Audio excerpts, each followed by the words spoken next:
Hello everyone, welcome to our channel. ఈరోజు వీడియోలో మీకు ఒక మంచి రెసిపీ అంటే పిల్లలు పెద్దలు ప్రతి ఒక్కరూ ఈ వేసవి కాలంలో ఈ వంటని తయారు చేసుకోండి. అంబలి జావా ఈ వేసవికాలం ఇంతకన్నా మంచి డైటింగ్ చేసే వాళ్ళకు కూడా చాలా యూస్ఫుల్. నేను ప్రతిదీ పాయింట్ టు పాయింట్ రాని వాళ్ళు కూడా ఎలా తయారు చేసుకోవాలో కూడా ఈ వీడియోలో కంప్లీట్గా చూపిస్తాను. స్కిప్ చేయకుండా చూడండి, టిప్స్ కూడా చెప్తాను.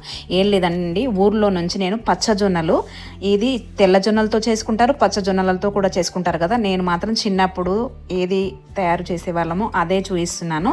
పచ్చజొన్నలతో నేను మీకు పూర్తిగా చూపిస్తాను, అంటే రెడీ అయ్యే వరకు కంప్లీట్గా చూపిస్తాను. చూడండి, ఊరు నుంచి పచ్చజొన్నలని తెచ్చుకున్నాను. మీరు తెల్ల జొన్నలు అయినా పర్వాలేదు, ఏ జొన్నలైనా ఫస్ట్ వేడి నీళ్ళతో ఈ మునిగేటట్టు ఈ వేడి నీళ్ళు పోసి ఒక అర్ధ గంట సేపు నాననివ్వాలి. ఈ వేడిగా ఉన్నప్పుడే స్పూన్తో ఈ విధంగా తిప్పండి, ఎందుకంటే ఈ పైన ఒక లాంటి లేయర్ ఉంటుంది, ఇంకా మురిగ్గా ఉన్న ఇలా చేయడం వల్ల ఈ వేడి నీళ్ళతో ఈ పొర అనేది పోతుంది. పొర పోవడం వల్ల కొంచెం మనకు అంబలి కొంచెం ఒగరుగా కాకుండా మంచి టేస్ట్ వస్తుంది.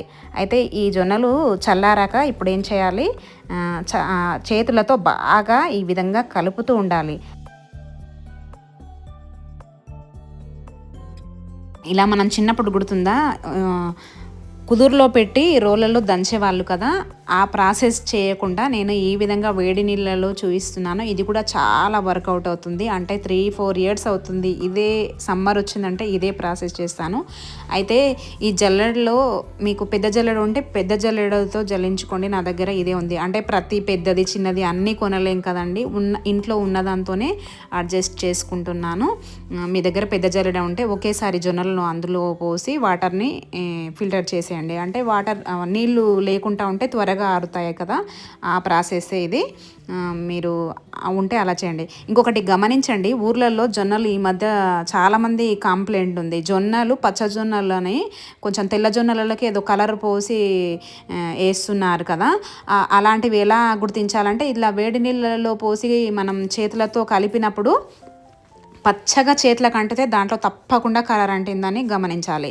నేనైతే మా బాబాయ్ వాళ్ళే పండించారు వీటిని, నేను అక్కడే కొన్నాను. చూడండి, ఇంత పచ్చగా ఉన్నా క్లీన్ చేసేసరికి చేతులకి ఎలాంటిది అంటలేదు. ఇంకొకటి, ఇది ఫిల్టర్ చేశాక జొన్నలు ఎలా ఆరబెట్టాలి అనుకున్నాను. అప్పటిదప్పుడు నాకు ఆలోచన ఏందొచ్చిందంటే, 50 kgs రైస్ బ్యాగ్స్ ఉంటాయి కదా, వాటిని 2 వైపులా కట్ చేశాను. ఒకవైపు ఆల్రెడీ ఓపెనే ఉంటుంది కదా, 2 వైపులా కట్ చేస్తే నాకు ఈ విధంగా జొన్నలు ఆరబెట్టుకోవడానికి మంచి ఒక మ్యాట్ దొరికింది. ఫుల్ హ్యాపీ అనిపించింది. అంటే మళ్ళీ వీటిని ఆరబెట్టాలంటే కొంచెం ఇబ్బంది కదా, మనం అనుకున్నట్టు త్వరగా అవ్వాలి, జొన్న అంబలి టార్గెట్ త్వరగా చేసుకొని తాగాలి. కాబట్టి ఈ విధంగా పల్సగా దీనిపైన ఆరబెట్టుకోండి. ఎంత పల్సగా ఆరబెట్టుకుంటే అంత త్వరగా ఎండుతాయి. మీకు చిన్నప్పుడు గుర్తుందా, మనం చేతులతో ఇలా అనడం చాలా ఇష్టం ఉంటుండే కదా, మన పిల్లలకి ఇలాంటివి వాళ్ళు అనలేకపోతున్నారు కదా. మనం ట్రెడిషనల్గా మనం ఇలాంటి వంటలు చేసినప్పుడు ఇలాంటివి మన చిన్నప్పుడు గుర్తులు ఉంటాయి కదా, అవన్నీ వాళ్ళకు చూపించాలి అప్పుడప్పుడు. అయితే జొన్నలు 2 days తర్వాత జొన్నలు ఆరాయా లేదా అని నేను ఎలా గుర్తించుకోవాలి, ఒడ్లు ఎండబెట్టిన జొన్నలు ఆరబెట్టిన ఏం చేస్తాను, 2 గింజలని నోట్లో పెట్టుకుంటే శబ్దం వస్తే ఆరినాయి అనుకోవాలి. ఈ ఆరిన జొన్నలని మా బాల్కనీలో అయితే ఫుల్ ఎండ ఉంది, 1.5 డేలోనే, ఒక రోజు తర్వాత సగం పూటకే ఆరిపోయాయి. ఈ ఆరిన తర్వాత ఒక డబ్బాలో పోసుకున్నాను. ఇప్పుడు ఏం చేస్తానంటే, మిక్సీలో రవ్వని తయారు చేయాలి. ఇప్పుడు ఈ మిక్సీ ఎందుకు వాడాల్సి వస్తుందంటే, ఇంతకుముందు విసురాయి ఉండేది, అంటే ఈ జొన్నలను ఆ విసురాయిలో పోసి ఇలా విసురుతుంటే సన్నగా ఇలా రవ్వలాగా వస్తుండే కదా, మనము వాటితో ఇలా తిప్పుతుంటే మన వద్దే చేతిలో వేసుకుంటా వద్దు అనేవాళ్ళు. ఆ గుర్తులు ఇలాంటి ట్రెడిషనల్ వంటలు చేసినప్పుడు బాగా గుర్తొస్తుంటాయి. మీకు గుర్తొస్తే కామెంట్లో తప్పకుండా తెలియజేయండి. అయితే ఈ మిక్సీని కొంచెం వేసుకుంటూ ఈ మిక్సీలో ఇలా పట్టిన తర్వాత జల్లెడ ఉంటుంది కదండి, పిండిది కాకుండా కొంచెం హోల్స్ పెద్దగా ఉన్న రవ్వ జల్లెడతో ఈ విధంగా మొత్తాన్ని ఈ విధంగా జల్లించుకున్న తర్వాత కొంచెం మనం జల్లించిన తర్వాత కొంచెం మిగిలి ఉంటుంది కదా, దాన్ని కూడా మళ్ళీ మనం ఏం చేయాలి, మళ్ళీ మిక్సీలో పట్టి మొత్తం పూర్తిగా ఇదే ప్రాసెస్ని చేసి మనకు 20 రోజులకు సరిపడా రవ్వని తయారు చేసుకున్నాం అనుకోండి, రోజు తయారు చేసుకోవాలంటే ఈ ప్రాసెస్కే ఓ హాఫ్ అన్ అవర్ 1 అవర్ పడుతుంది. అలా కాకుండా 20 రోజులకు సరిపడా రవ్వని తయారు చేసుకుంటున్నాను. మీరు కూడా ఇదే విధంగా 20 రోజులకి సరిపడే రవ్వని తయారు చేసుకొని స్టోర్ చేసుకోండి. ఇంకొక విషయం ఏంటంటే ఇందులో నాకు అంటే మంచిదే ఇది కూడా, అంటే రాగులు తెచ్చి నాకు రాగులు దొరకలేదండి. మళ్ళీ తెచ్చి సేమ్ అదే ప్రాసెస్ చేసుకోండి. వేడి నీళ్ళలో కడిగి అలా ఎండలో పెట్టి చేయండి. నాకు కొంచెం త్వరగా తాగాలని ఉంది అంబలి. ఈ ప్రాసెస్కి నాకు చాలా టైం పట్టింది. ఓపిక ఎంత ఉంటే అంత ఆరోగ్యకరమైన వంటలని మనం తయారు చేసుకోవచ్చు. ఈ రాగి పిండికి కూడా వీలవుతే మీరు ఓన్గా తయారు చేసుకోండి. మీరు కామెంట్లో అడగండి, రాగి పిండిని కూడా ఎలా తయారు చేయాలో కూడా నేను చెప్తాను. ఇప్పుడు నాకు టైం లేక ఒక ½ కేజీ ప్యాకెట్ని తెచ్చుకున్నాను. మంచి క్వాలిటీదే, మీరు కూడా చూసి తీసుకోండి. ఇది కలిపి మొత్తాన్ని మంచిగా కలిపి ఈ విధంగా గ్లాస్ జార్లో స్టోర్ చేసుకోవాలి. గ్లాస్ జార్లో ఎందుకంటున్నానంటే గ్లాస్ జార్లో స్టోర్ చేసుకుంటే చాలా కాలం ఉంటుంది. అంటే మనం కనీసం 20 రోజులు ఇవి వాడాలి కాబట్టి ఇలాంటివి కొంచెం గాలి లేని ప్లేస్లో స్టోర్ చేసుకోండి. నేనైతే నా దగ్గర ఈ గ్లాస్ జార్ ఉంది, దీన్ని యూస్ చేస్తాను. ఇందులో పోసి ఏం చేయాలి, మంచిగా క్లీన్ చేసేసుకొని ఇలా స్టోర్ చేసి పెట్టుకున్నామంటే మనం మార్నింగ్ ఏం చేస్తాం, వెంటనే మనకిక ఎప్పుడు తాగాలి అంబలి అనిపిస్తుంది కదా, వెంటనే తయారు చేయాల్సిందే. ఇప్పుడు ఏం చేయాలి చూడండి, నేనైతే 1 కప్పు తీసుకున్నాను. మెజర్ కూడా గుర్తుంచుకోండి. మెజర్ కూడా 1 కప్పు తీసుకుంటే చూడండి, స్కిప్ చేయకుండా చూడండి. నేను ప్రతిదీ టిప్ రూపంలో చెప్తున్నాను, ఎందుకంటే ప్రతి ఒక్కరూ తాగాల్సిందే కాబట్టి. రాని వాళ్ళు ఈరోజే తయారు చేసుకోవాలి అనేవాళ్ళు కూడా ఈ వీడియో చూసి మీరు ఈరోజే స్టార్ట్ చేయండి. జొన్నలను తెచ్చుకోండి, నేను చెప్పే ప్రాసెస్ని కంప్లీట్ చేసుకోండి. నేను 1 గ్లాసు కప్పు తీసుకున్నాను. దీంతో ఫస్ట్ నానుకోవాలండి. ఇది మార్నింగ్ లేచిన వెంటనే నానపేసుకోండి. కనీసం 3 అవర్స్ నానినా సారు. ఇంకా పుల్లగా కొంచెం కావాలంటే నైటే నానబెట్టుకోండి. Night 6-7 hours నానబెట్టుకోండి.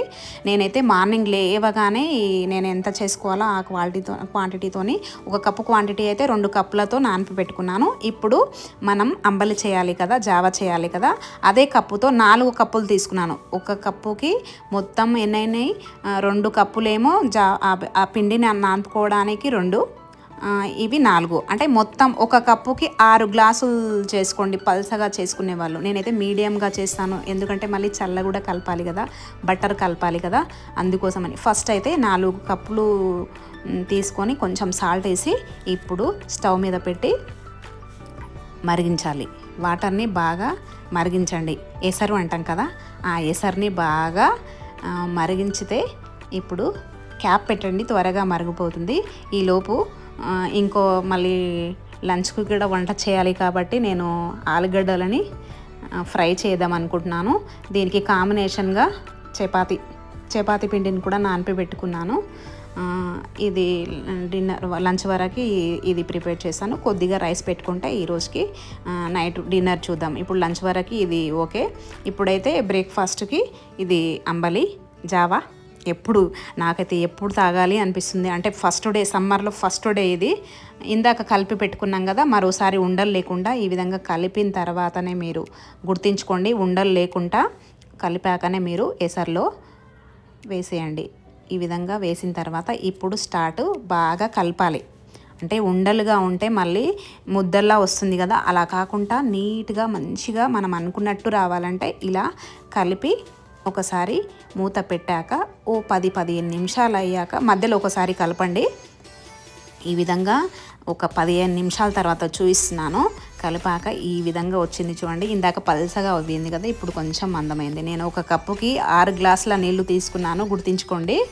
6 గ్లాసుల నీళ్ళు ఈ మాదిరిగా అంటే మీడియంగా వచ్చింది.